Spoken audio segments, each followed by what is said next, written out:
I never wanted a war with the HOA. I moved to this quiet, forest-edged neighborhood to escape city noise, not to start fights with clipboard warriors. My name's Ryan Colton. I'm a 43-year-old retired firefighter with a limp in my left leg and a love for hunting, something my dad taught me before he passed. I bought this 5-acre property in Pine Hollow Estates 6 years ago. It's not your average suburb. Homes are spaced out, backing into dense woods with rolling hills, deer trails, and old logging roads. One of the main reasons I chose this place was because of the freedom it offered. No city sirens, no neighbor peering over my fence, and most importantly, the woods behind my house. They were technically unincorporated land, which meant for years I could legally bow hunt deer during season without a single issue, until they showed up. I'm talking about the new HOA board. Our old president, Mr. Granger, was a decent guy, lived 2 doors down from me, never bothered anyone unless your Christmas lights were still up in March. But after he passed last winter, the vultures swooped in. A real estate agent named Tiffany Marchand took over. She was all about rebranding Pine Hollow, her words, into some kind of boutique, eco-conscious community. Suddenly there were newsletters, community yoga in the park, composting rules, and an anti-hunting clause slipped into the updated HOA bylaws. I found out about it the hard way. It was late October, archery season. I was up in my tree stand at dawn, about 150 yards from my backyard fence, watching the ridge for movement. Just me, the cold air, and the silence. At about 6:45 a.m., I got a clean shot on a doe. Perfect drop. I hauled it back home and began dressing it in my garage, just like I've done every year. By 10 o'clock a.m., there was a letter taped to my door. $200 fine for violating HOA regulations, discharging a wepo, and within HOA boundaries. I thought it was a mistake. I called Tiffany, calm and polite. "Ryan," she said with that syrupy fake smile tone, "we've had complaints. A few hikers saw you carrying a bow. It made them feel unsafe. The board voted to prohibit all hunting within HOA-adjacent land. It's a liability issue." "Hiking? That land isn't even HOA property," I said. "We consider it a shared community amenity now. We've been encouraging residents to explore the trails. It's all about mental wellness." "Wellness doesn't pay my meat bill," I snapped. That was the first fine. I refused to pay. She sent 2 more. Then came the threats of liens and legal action. I attended the next HOA meeting in person, thinking maybe reason would win out. It didn't. They paraded me like a criminal in front of the room. "He was seen with a bow near a family walking their golden retriever," Tiffany announced. "This is not a hunting community. We pride ourselves on peace, safety, and sustainability." I stood up and said my piece.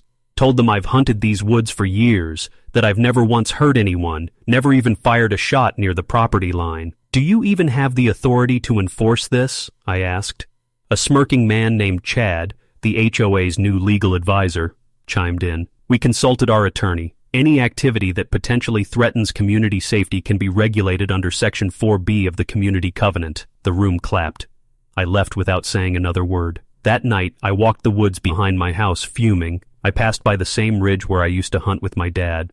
I sat down on an old stump and just listened to the night sounds. I felt something shift in me, a kind of cold clarity. If they wanted a fight over land, I'd give them one. A week later, I drove down to the county clerk's office with a new mission. I wanted to know exactly who owned the land behind my property. The section the HOA claimed was their shared amenity. Turns out, they didn't own a single acre of it. The wooded ridge, the trails they posted signs on, even the clearing where they did their community sunrise yoga, it all belonged to a private holding company that had inherited the land from a defunct logging operation back in the 90s. And the kicker? The land was up for sale, quietly, unlisted. I found the number for the holding company's local agent, a man named Glenn, who hadn't had a call about the property in over 2 years. "You interested in the parcel?" he asked. "I'm very interested," I said. "Not a lot of use for it, no road access." "Oh, I'll manage." It took 2 weeks, a wire transfer, and a lawyer. But just like that, I became the proud owner of 80 acres of undeveloped woodland, including every inch of trail the HOA used for their wellness walks, dog strolls, and family picnics. It felt good, but I wasn't done. The next morning, I put up signs. Every 50 feet, bold, clear, legal, private property, no trespassing, violators will be prosecuted. I even installed a trail cam to catch the first HOA board member who ignored it. They didn't disappoint. I woke up early the next morning with a new kind of peace in my chest, the kind of calm that only comes after making a decision you know is going to shift the balance of power. My neighbor Mark, a quiet beer-loving contractor who usually minded his own business, noticed me loading wooden boards into the back of my pickup and gave me a curious nod. "Building something?" he asked. "Just putting up some signs," I said with a grin. By 9 a.m., I had hammered in the first one, right at the trailhead behind my property, where the HOA had once installed a weatherproof "Welcome to Pine Hollow Trail" sign. I tore their sign down, left it lying face down in the mud, and replaced it with mine. Private property. No trespassing, hunting allowed. Trespassers will be prosecuted. Every 50 feet, a Nazi. Her one went up. I followed the main hiking path that wound through the woods, past the ridge, across the shallow creek where they held family nature days. I marked the border thoroughly, legally. I even sent a notice to the HOA via certified mail. "Dear HOA Board, as of November 12th, I am the legal owner of parcel number 4A7819, the 80 acres of land immediately west of Pine Hollow Estates, including all trails, paths, and wooded areas previously and incorrectly referred to as community access hiking areas. This land is now closed to the public, effective immediately. Any continued unauthorized entry will be treated as trespassing under state law. This includes members of the HOA Board. Sincerely, Ryan Colton." I knew they'd read it, but I also knew they wouldn't respect it. Not yet. That Saturday, I set up a folding chair near the trail camera I installed, a little further up the hill where the creek curved. Thermos of coffee in hand, I waited. By 9:45 a.m. they came, 3 of them. Tiffany, of course, wearing a puffy white vest, yoga pants, and that same smug expression. She was flanked by Chad, the HOA's wannabe lawyer, and a third guy I didn't recognize. Looked like he was from a local real estate office, probably scouting for listing photos. Tiffany stopped right in front of one of my signs and snapped a picture. She laughed, loud and exaggerated. "That old coot's lost his mind," she said. I stood up. She froze. "Oh, Ryan, didn't see you there." Chad stepped in. "This is harassment. You can't just take land the community uses and close it off. It's public in spirit." "In spirit doesn't hold up in court," I said calmly. "The law says otherwise." Tiffany tried to pivot. "You've lived here for years, Ryan. You know these trails are part of what makes Pine Hollow special. I also know you fined me for legally hunting on my own land," I shot back. So I bought the rest of it." "You think this is funny?" Chad asked, puffing out his chest. "You're going to have a lawsuit on your hands." I sipped my coffee. "Try me. Every sign is on my land. Every step you've taken today is trespassing, and this," I gestured toward the trail cam, "is all on video." Tiffany's face went pale for a second, then flushed red. "We'll see about this," she snapped. They turned back, storming off. But I knew that walk. It was the walk of people who just got outplayed and knew it. By Monday, the HOA newsletter went out. Normally it was about lawn violations and bake sales, but this one, it was pure drama. Community alert, hiking trails closed by neighbor. They painted me as unstable. One resident has unilaterally taken action to block access to our cherished community trails. The HOA is exploring legal remedies and asks all residents to remain calm and respectful. They added a line that made me spit my coffee. "We do not believe his land claim will hold up under review." Wrong. I had the deed framed above my workbench. Later that week, a notice came from their legal team. A badly formatted cease and desist letter arguing that historic communal use of the land gave the HOA an easement right of access. I laughed. There was no easement on file. I had already checked at the county office twice. This wasn't a legal move. It was a bluff. Something to scare me into backing down. But I don't scare easy. Not when I'm right. The real pushback started the next weekend. A few residents, probably stirred up by Tiffany, started showing up at the trailhead, ignoring the signs. I caught one guy with his dog walking the ridge like nothing had changed. When I asked him to leave, he just shrugged. "It's nature, man. You can't own the forest." "I don't own the forest," I told him. "I own this part of it, just like you own your front yard." He laughed and kept walking, so I called the sheriff. The first time they treated it lightly. "Civil matter," the deputy said. "Try talking to the HOA." By the third call, they were taking me seriously, especially after I showed them the footage, the deed, and copies of the notices I had sent. A week later, 2 trespassers were fined, and word started to spread. Tiffany held an emergency HOA meeting the next day. I wasn't invited, but Mark was. He texted me later. "Dude, Tiffany lost it. Screamed for 15 minutes straight. They're trying to organize a petition to condemn your land or something." "Let them try," I replied. But I wasn't done. Not yet. That same week, I started phase 2 of my plan. I cleared a small section near the ridge, about half an acre, and set up a brand new deer stand, just in time for late season. Every morning, I climbed that stand with a fresh thermos, binoculars, and a legally registered crossbow. I didn't fire a shot for days, but the sight of me sitting up there, just beyond the neighborhood fence, was enough to send a message. They took my hunting from me, so I took their entire forest. And now, I was just getting started. By early December, the woods behind Pine Hollow had changed. Gone were the kids with backpacks and water bottles. No more Saturday yoga classes in the clearing. No sunrise photo walks. Now it was just quiet. Just me, the squirrels, and the occasional hawk circling overhead. I thought that would be the end of it, but Tiffany wasn't done. About a week after I blocked trail access, I got a visit from the county zoning inspector. Guy named Leonard, wore a yellow vest and held a clipboard like it was a loaded weapon. He walked up my driveway as I was sweeping snow off the porch. "Mr. Colton," he said, looking down his nose. "Depends. You here to find me, inspect me, or sell me something?" He didn't laugh. We received a complaint regarding unlawful land development, specifically unauthorized clearing, structure erection, and IMPI. Roper fencing near environmentally sensitive land. I stared at him. "You mean my deer stand and some trail signs?" "I'm not here to argue," he replied. "I'm here to inspect. You can cooperate or I can return with law enforcement." "Oh, I'm cooperating," I said. "Just want to be clear which kind of nonsense we're dealing with." He walked the trails, took photos, measured distances, jotted things down, spent a good 2 hours stomping around like a man on a mission. He came back up to the porch around noon, looking disappointed. "Well?" I asked. "No violations," he muttered, "though you should file a notice with the county if you clear more than an acre." "Duly noted," I said, grinning. He left without another word, but the message was clear. The HOA was trying to come at me sideways now. If they couldn't beat me in court, they'd try to drown me in red tape. Next came the trash.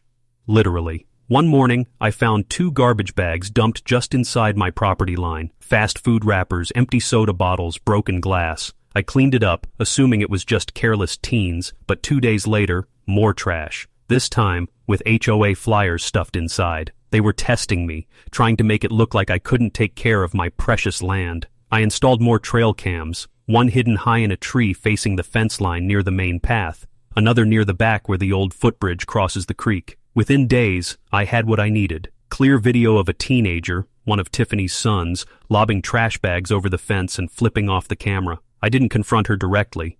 No, I sent the footage to the sheriff's department along with a formal complaint. I CC'd the HOA's lawyer.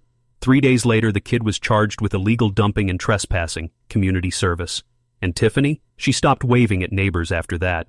Still, the HOA wouldn't let up. That month, they tried hosting a community walk around the blocked trail. I watched from my deck as a group of about 15 people, led by Chad, stood awkwardly in front of my new signs. They took photos, whispered. Chad gestured dramatically at the trees like he was pitching a development plan.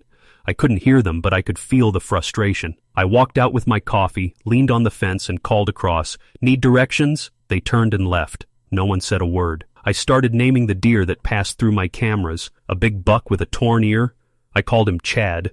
A clumsy fawn I saw on repeat. Tiffany Jr. Petty? Maybe.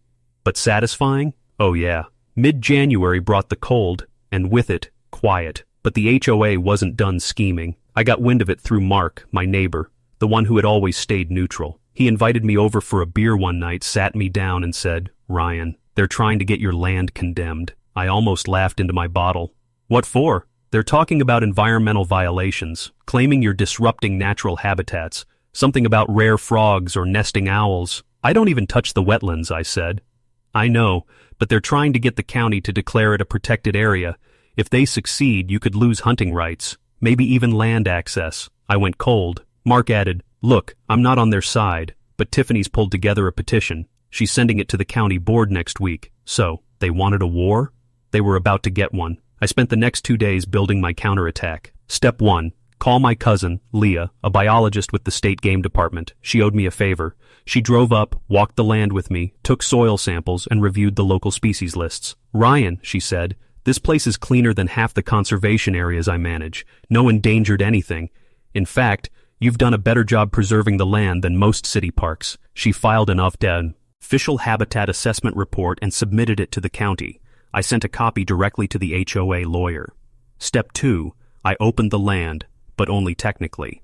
I posted a new sign near the trailhead, private land, permits required for entry, apply online, $200 annual fee, no hunting, no bikes, no dogs, no loud voices. I made a website too, fully legal, just hard enough to navigate that no one would bother applying. The HOA couldn't say the land was unusable if access was technically allowed, but no one in their right mind was going to pay $1,200 a year to walk in silence through deer droppings. And the best part? Every penny went to a local wildlife rescue. I made sure the donation receipt had my name on it, sent a copy to the HOA, publicly posted it on the Pine Hollow Community Forum. Since the HOA cares so deeply about nature, I wrote, I've made sure this land supports actual conservation, not just ego-driven power plays. They didn't respond, but the silence was golden. No more trash, no more walkers, no more legal letters, just me, the forest, and my deer stand,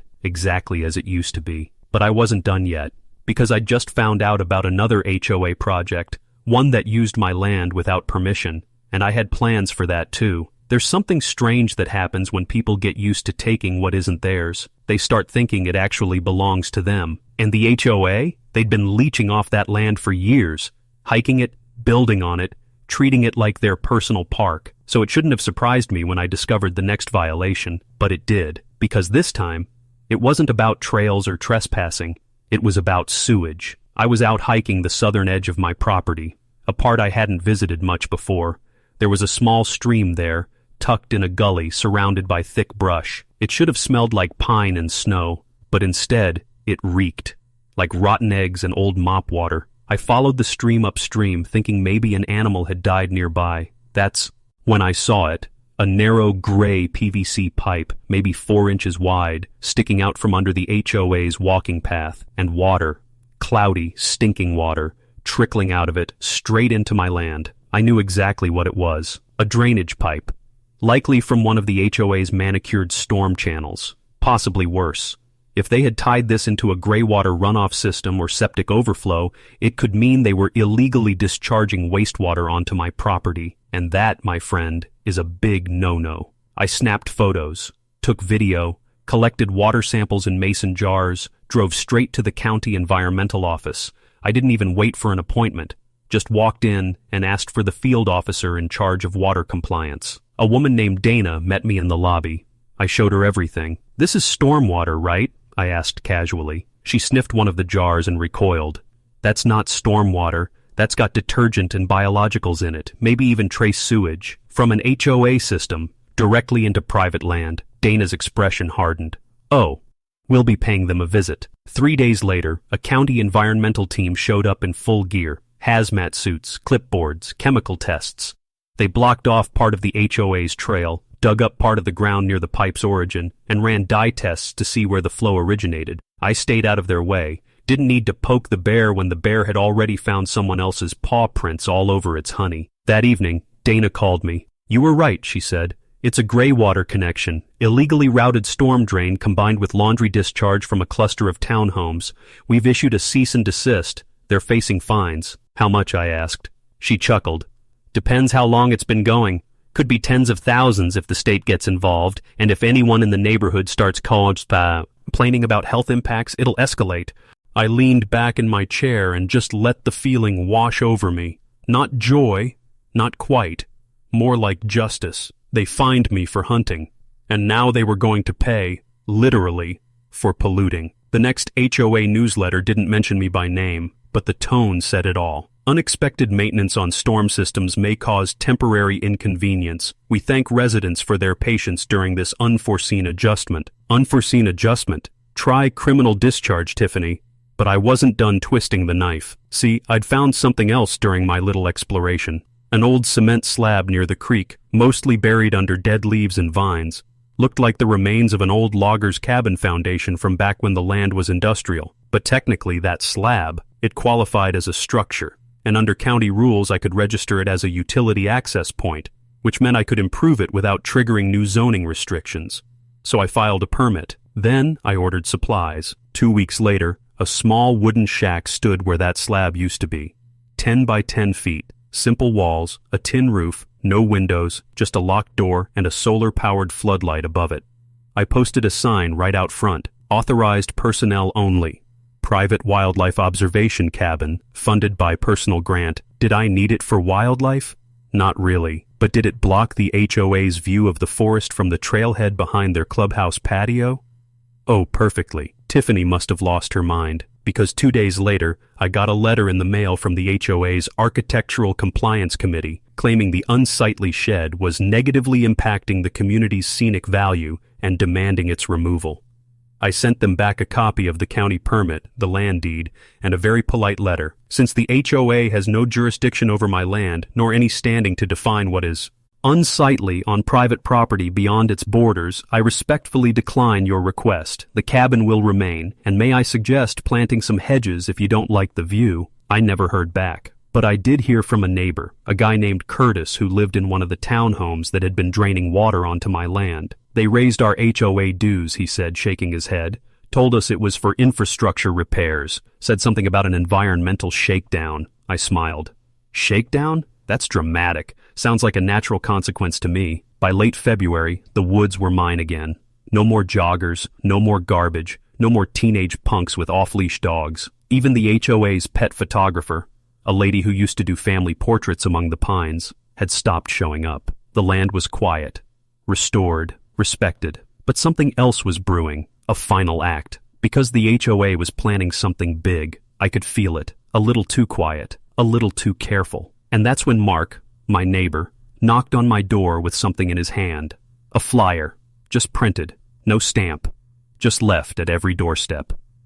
At the top, in bold green letters, Community Nature Park Expansion Project. Spring proposal vote. They were trying to buy land. Land they thought I didn't know about. Land they assumed wasn't mine. Oh, but it was. And the next move was mine to make. I read the flyer twice, slowly, just to be sure I wasn't imagining the sheer stupidity of it. Community Nature Park Expansion Project. Spring proposal vote. They even had a fancy little tagline below it. Let's reclaim our green spaces together. The flyer listed details. Apparently, the HOA was negotiating with a private seller to buy a 10-acre parcel adjacent to the west trailhead and convert it into a nature preserve, complete with benches, interpretive signs, and sustainable recreation spaces for all ages. In other words, they were trying to buy part of my land. And the best part?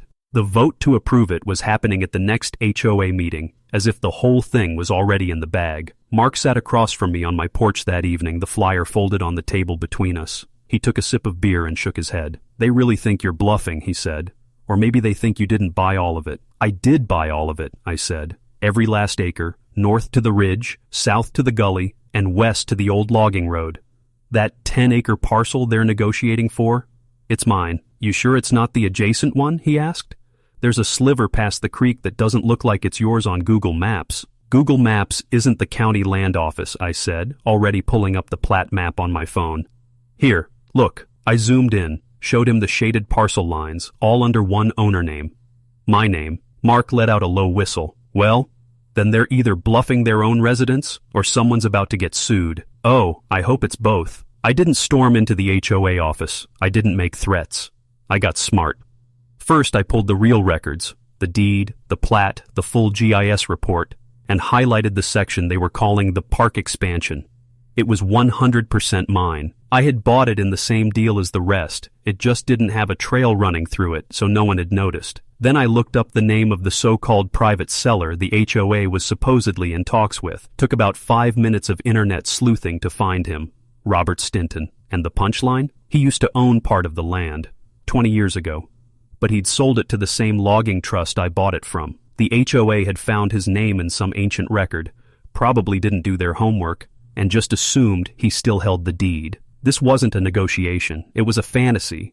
But instead of just exposing it immediately, I decided to twist the knife slowly. The next HOA meeting was held in the community clubhouse, just like always. Big room, fake plants, folding chairs in crooked rows. I hadn't been inside since the day they fined me. Tiffany stood at the front in her usual heels and pearls, microphone clipped to her scarf.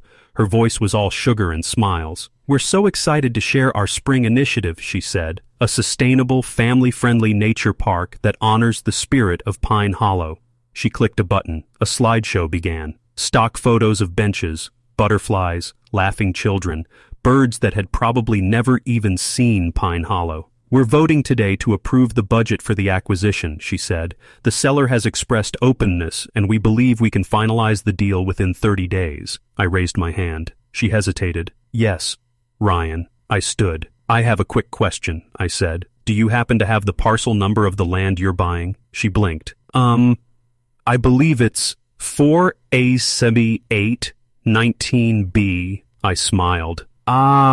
See, that's funny, because that parcel, it's already owned, deeded, purchased last November." Murmurs started spreading across the room. "And you'll never guess who owns it," I added. "Me." Dead silence. Tiffany looked like someone had slapped her with a cold fish. That can't be correct." "It is," I said. "I have the deed right here." I held up a printed copy. "I also have a plat map, a GIS overlay, and a certified letter from the county clerk confirming I'm the legal owner." She opened her mouth, then closed it. "Who's this private seller you've been negotiating with?" I asked. Someone in the back laughed. Tiffany's face flushed crimson. We were told by a previous owner who hasn't held title in 2 decades," I cut in. "You've been selling a fantasy to your own residents using their dues." The room ear-you. Ted and people were standing, waving papers, demanding answers. One guy stood up and shouted, "So this whole vote is a scam?" Another voice, "You're wasting our money again, Tiffany." I calmly walked up to the front, laid the papers on the table, and turned to the crowd. "For the record," I said, "I'm not selling. I bought that land for peace. And because I got fined for hunting on my own property, the HOA tried to strip away my rights. Now I'm just protecting them, legally, every step of the way." And then I left. Didn't need to stay for the rest. I already knew how it would go. The next week, the newsletter came out. No expansion project, no park, just a quiet little note at the bottom of page 3. "The Spring Nature Initiative has been postponed indefinitely due to unforeseen complications with property records." Unforeseen my ass. They didn't even send out a correction or apology, just tucked their tail between their legs and moved on, hoping people would forget. But folks didn't forget. Mark told me the next HOA election was going to be brutal. People were livid, not just because of the land mess, but because dues had gone up and nothing tangible had been delivered. They were bleeding money on projects that never happened, lawyers they never met, and newsletters full of lies. Tiffany's hold on the board? Cracking. And as for me, I sat in my little shack in the woods, deer stand just a stone's throw away, and watched the last bits of winter melt into the soil. The forest was mine again. Quiet, wild, respected. But something else was coming. Because when desperate people start to lose power, they don't just retreat quietly. They lash out. And I could see the storm clouds building on the horizon. I thought for a moment that Tiffany and her little kingdom might finally give up. After the fake land deal blew up in their faces, you'd think they'd pull back, lick their wounds, and maybe, learn a little humility. But no. Some people don't learn through logic. They don't retreat when they're wrong. They double down. And when power starts slipping through their fingers, they start grabbing with both hands. That's exactly what Tiffany did next. It started with whispers. A neighbor, Angie, stopped me at the mailbox one morning. "Hey, just so you know," she said, lowering her voice, "they're saying stuff about you at the community meetings." "Stuff like what?" "That you've got cameras hidden all over the woods, that you're recording kids, that you're some kind of survivalist." I raised an eyebrow. "Because I hunt? I'm just telling you what I heard," she said quickly. "They made it sound like you were dangerous." I thanked her. She walked off, clearly uncomfortable. A few days later, I found out more. Mark called me over, showed me the HOA's private Facebook group. I wasn't in it. They'd removed me after the land buying fiasco. But Mark had screenshots, post after post, mostly from Tiffany and her inner circle, saying things like, "Parents, please keep an eye on your children. A neighbor is reportedly placing wildlife cameras without consent. We've heard rumors of aggressive confrontations in the woods. We don't want Pine Hollow to become unsafe. We are pursuing options to report suspicious activity to the sheriff." No names. But it was obvious who they meant, especially with photos posted from a distance. Grainy cell phone shots of me in my deer stand or carrying trail cam gear. It was subtle character assassination. No proof, just enough poison to make people nervous. They wanted the community to turn on me. That night, I sat on my porch under the stars, watching my floodlight flicker on and off as snow fell gently across the yard. I wasn't angry. I was tired. Not of fighting, but of being dragged into these games, these petty, ridiculous games that all stemmed from one thing. They couldn't stand that I said no, that I didn't bend, that I didn't fear them.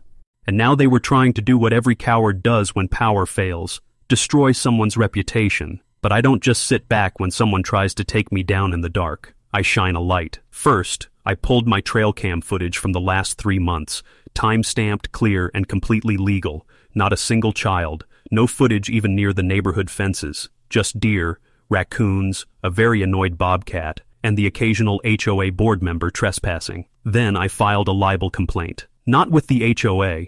I didn't trust them to act fairly. I went straight to a lawyer, a good one who knew HOA politics like the back of her hand. Her name was Cassandra Lynn, and she came with teeth. She drafted a cease and desist order citing digital defamation, invasion of privacy, and reputational harm. It was polite, professional, and terrifying. I had it served directly to Tiffany's doorstep on a Saturday, while she was hosting an HOA spring garden brunch. Word spread fast. I didn't stop there. I recorded a simple video, just me, sitting in my little shack, surrounded by trees. I kept it calm, honest, no attacks, just the truth. My name is Ryan Colton. I'm a veteran, a retired firefighter, and a legal landowner here in Pine Hollow. I've been accused, anonymously, of placing cameras in unsafe locations and acting aggressively. I want to be clear. Every camera I own is for wildlife observation, fully legal, and positioned deep within my property. I do not film children. I do not threaten anyone. I've done nothing but protect my rights and my land after the HOA overstepped their authority. And if anyone has evidence to the contrary, let them bring it. Until then, I won't stand by while my name is dragged through the mud. I posted the video on the public Pine Hollow forum, not the private HOA page. Within a day, it had 300 views. Comments started rolling. Intan, I always knew something was fishy with Tiffany's group. Ryan's never bothered anyone. He just wants to be left alone. This is what happens when someone refuses to kiss HOA butt. Tiffany's losing it. By Monday, I got an email from Chad, the HOA's legal lapdog. Ryan, let's de-escalate. There's been some unfortunate misunderstandings. We'd like to meet and talk in good faith. Good faith? I forwarded the email to Cassandra. She told me not to respond. We're not here to negotiate, she said.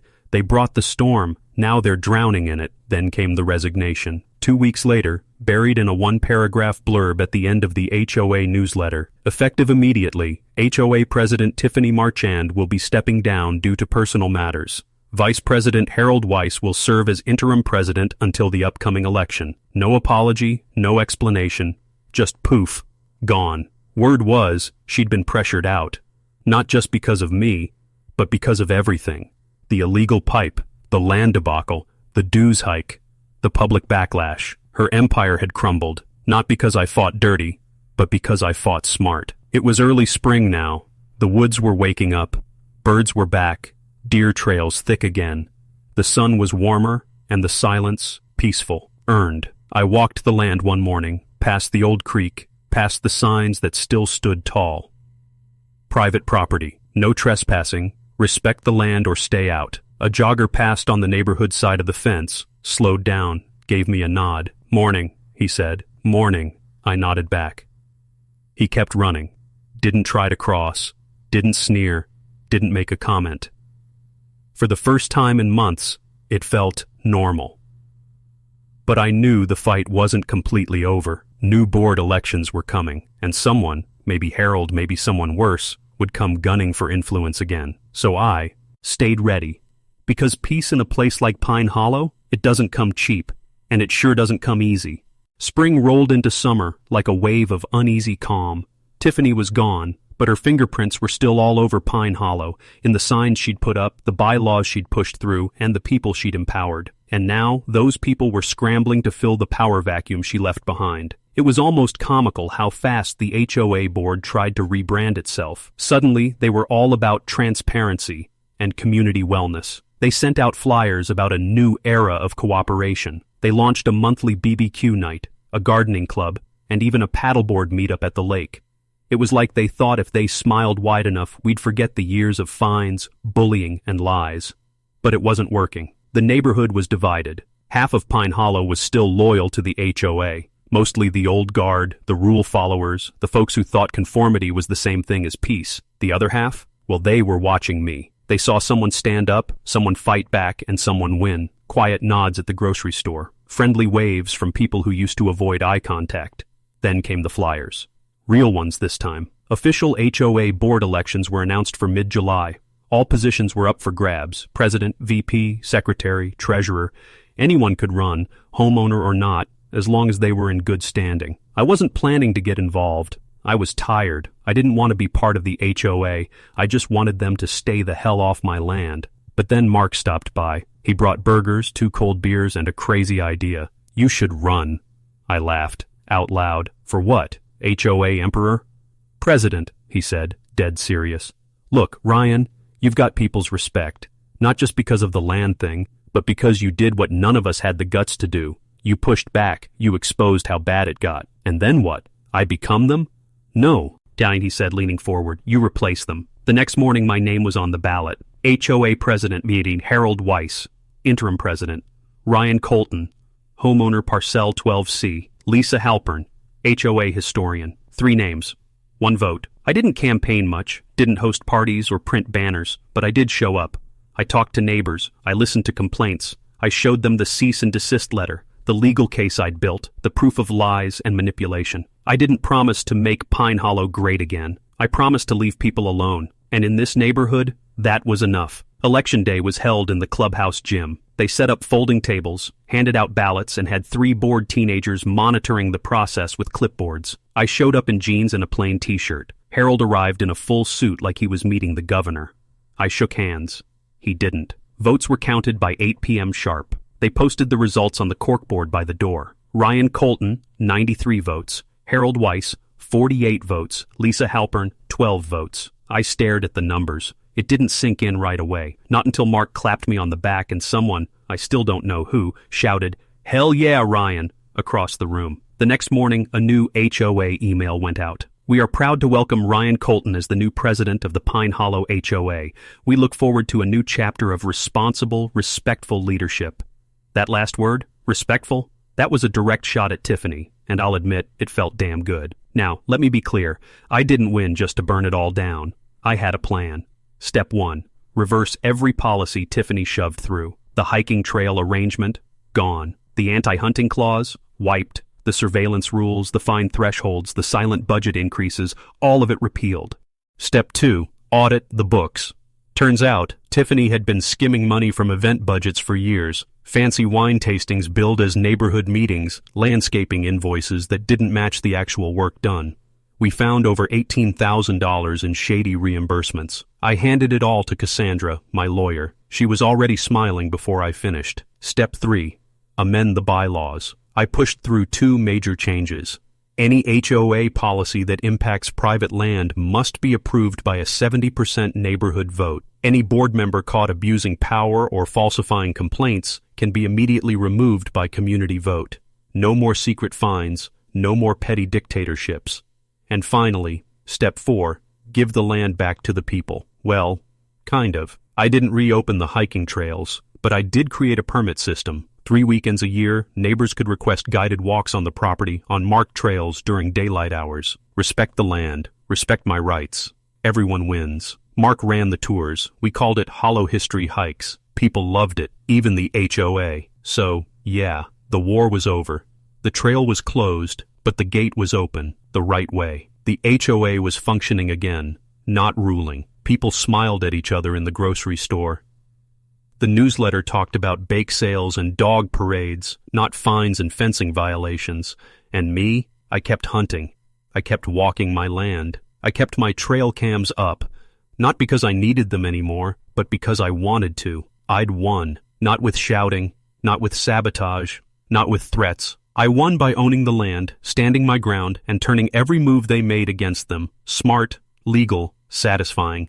And I never paid that fine, not 1 cent. I thought the storm had passed. I really did. By the end of that summer, I was sleeping better. No more HOA letters in my mailbox. No weird cars parked near my property line. Even Harold, the Wooey, I beat in the election, had come around and started joining our weekend hikes with a cooler of lemonade. But then I got a call. It was Cassandra, my lawyer. The tone in her voice was off. Flat, controlled. "We've got a problem," she said. "You might want to sit down." I didn't. She continued. "That land you bought? The 67-acre parcel with the trails? There's a lien on it, a backdoor claim filed by a holding company out of Florida. They say it was part of a conservation easement from 1997, and they're threatening to sue if you don't reopen the trails to the public." I froze. A conservation easement? That would mean I couldn't develop the land, couldn't fence it, might even owe the public access. "Who the hell are they?" I asked. Cassandra sighed. "That's what I'm trying to find out. The paper trail's messy, but it looks like this holding company didn't just appear out of nowhere. It's linked to someone named Douglas Lantham." That name meant nothing to me, until she added, "He's Tiffany's cousin, former real estate developer, lost his license in 2011. And just like that, I knew this wasn't over. I met Cassandra at her office 2 days later, folders spread across her oak desk, documents color-coded and tabbed. "See here," she said, pointing to a tax record. "Tiffany's HOA board petitioned the county for trail easement recognition back in 2019. It was denied, but 6 months later, this Florida company files a quiet lien claiming historic trail access through a non-existent conservation contract signed by a man who died in 2002. My head spun.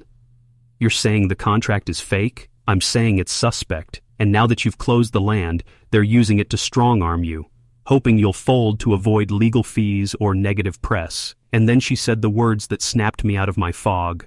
"Ryan, this was always their plan. They never cared if it was about hunting. They wanted your land, or at least the rights to it." I was mad, but more than that, I felt played. Tiffany had laid traps before she was ever removed, and she almost got away with it, quietly, legally, behind the scenes. But she forgot one thing.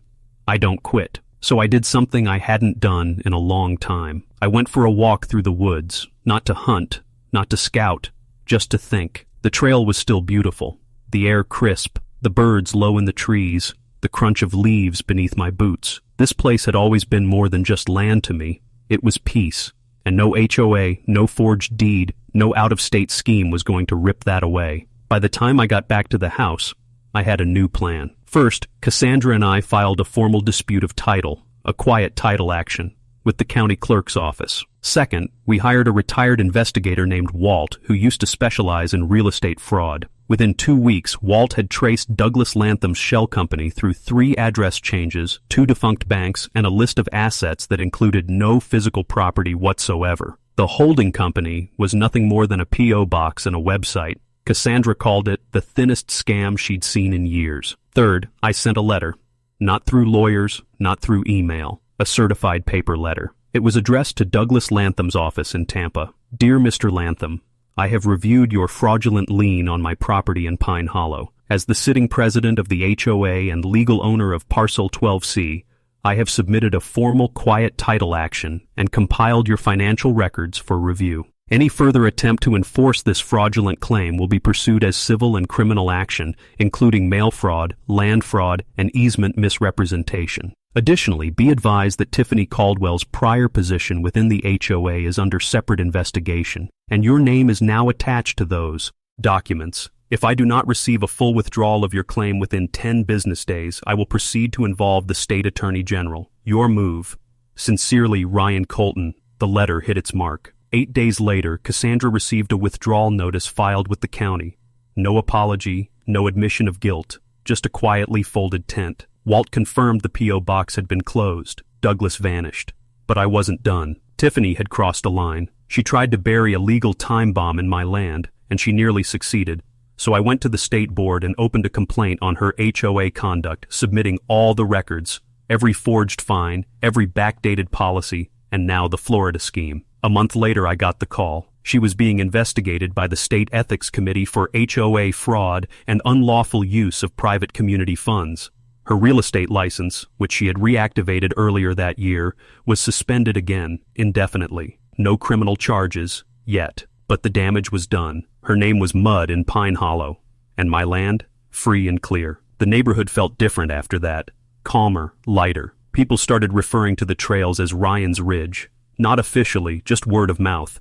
The hikes became more popular. Kids sketched trail maps. Neighbors left painted stones by the old oak tree. It wasn't about revenge anymore. It was about restoration. The land had roots, and so did I. And nobody was ever going to rip either one out again. By fall, things had finally settled. The HOA was running smoothly. No more surprise fines, no whisper campaigns, no shady votes, just community potlucks, dog walk cleanup crews, and neighbors who actually talked to each other again. The trails behind my property stayed closed to the public, but I reopened them selectively, for friends, for families with permission, and always under my cosiness conditions. It was my land after all. I just didn't need to gate it with anger anymore. But there was still one piece of unfinished business. The legacy Tiffany tried to leave behind. See, after her ethics investigation wrapped up, we discovered something curious in the HOA financial archives, a special account labeled Community Enhancement Fund. She'd used it for years to push through private pet projects. That wasn't the issue. The issue was this. She had created a clause, buried deep in the HOA bylaws, that allowed former board members of distinguished tenure to request naming rights for any community amenity. Let me be clear. She had written herself a backdoor to rename the hiking trails after herself if her tenure was approved by 2/3 of a future board. It was laughable. It was also dangerously clever. So I called an emergency meeting of the HOA, not to confront her, but to future-proof the neighborhood. The meeting was packed. More than 60 residents showed up, some sitting on folding chairs, others standing along the walls. People brought brownies. Someone brought a guitar, thinking it'd be a potluck. I laid everything out. This isn't just about one clause, I said, holding up the printout of Tiffany's bylaw edition. It's about how power was abused, how someone used small print to pave a road back to control. You could feel the energy shift in the room. A few people gasped. One guy muttered, "Unbelievable." I proposed 3 things. Strike the naming clause completely. Amend our HOA rules to require community-wide votes for any future naming rights. Create a new public transparency rule requiring all HOA financial activities to be published quarterly, accessible to all residents. We held a vote right there. The result? Unanimous. No abstains, no objections. Even Harold, who once ran against me, stood up and said, "Let's never let one person write the rules for all of us ever again." It felt like a victory, not mine, but ours. A week later I got a letter in the mail. No return address, but the handwriting was familiar. It was from Tiffany. Here's what it said. "Congratulations on your little kingdom, Ryan. Hope you enjoy being the dictator now. One day you'll realize I was just trying to preserve value. Maybe not for you, but for people who actually care about how things look around here. Enjoy your woods. Just don't forget who built the road that led there.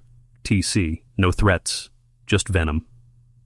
And honestly, I laughed, because the irony was rich. She thought she built the road, but she never walked it.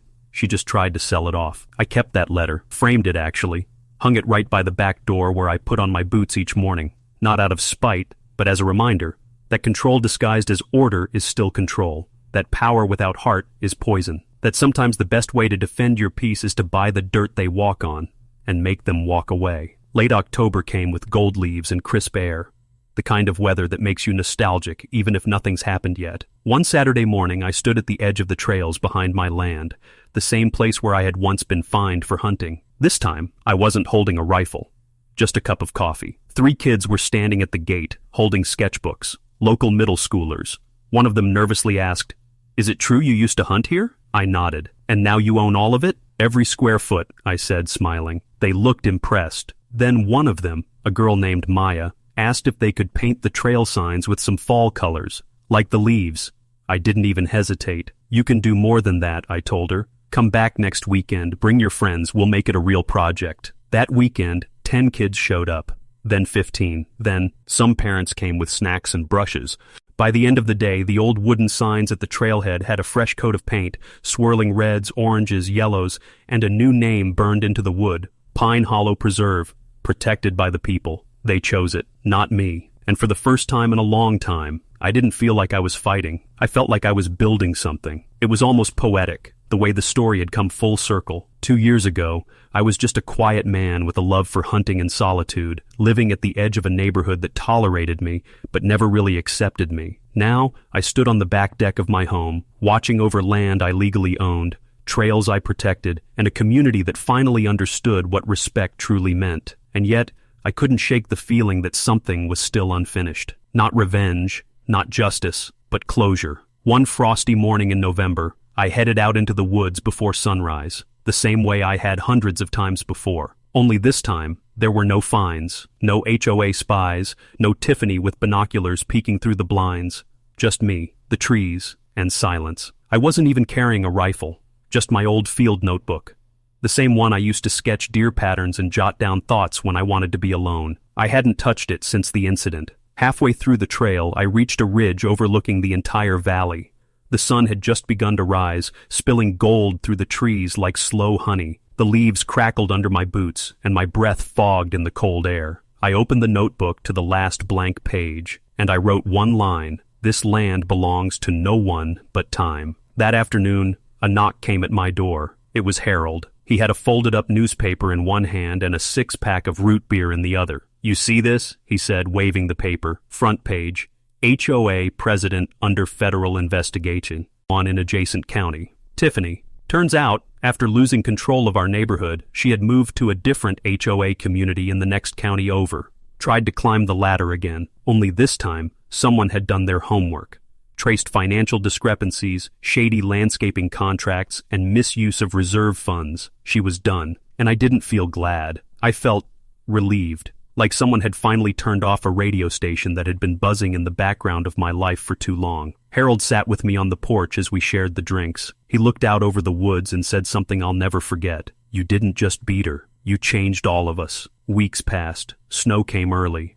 And with it came something unexpected. A letter. Not from Tiffany this time, but from the State Conservation Board. Apparently word had gotten out about how I had protected the hiking trails after the HOA debacle. One of the parents from the trail painting project had nominated me for a local land steward award. I didn't care about plaques, but the letter included something more valuable: a grant, $15,000 toward preserving Pine Hollow as a protected community space, not just for recreation, but for education, wildlife tracking, and local student projects. I signed the forms without hesitation. The land would always be mine legally, but now it was officially registered as a preserve, untouchable, unfinable, and forever closed to anyone who didn't come with respect. The final twist? 6 months later, the HOA, the very same one that fined me for endangering the community with weapons, hosted a neighborhood gathering at my property, voluntarily. They called it the Spring Awakening Trail Walk. Kids brought homemade trail maps. Seniors brought lawn chairs and stories. One woman brought her guitar and played under the trees for an hour. Even Harold gave a little speech about how we used to fight over fences, now we plant flowers along them. No one mentioned Tiffany. No one needed to. Her era had ended not with a bang, but with something quieter and more lasting: community. After everyone left, I sat on the same log where I used to rest during hunts. There were no deer today, just wind and memory. I thought about how angry I had been back then, how ready I was to fight, to shut down, to take back control. But I realized something. Sitting in that silence, my revenge hadn't been the gate, or the closed trails, or the land grab. It had been peace. Not just for me, but for everyone who had once been afraid to speak up. That night, as the sun dipped low behind the ridge, I took a walk out to the main trail entrance. The kids' painted sign still stood tall: Pine Hollow Preserve, protected by the people. Below it, someone had tied a small tag that read, "Thank you, Ryan, for fighting for what mattered." I stood there for a long time, and for the first time in 2 years, I didn't feel like the man they tried to silence. I felt like the man who made noise in the right way. When they fined me for hunting, they thought they were keeping the neighborhood safe, but all they really did was remind me what's worth protecting, and that some battles are best fought with land, logic, and a little patience.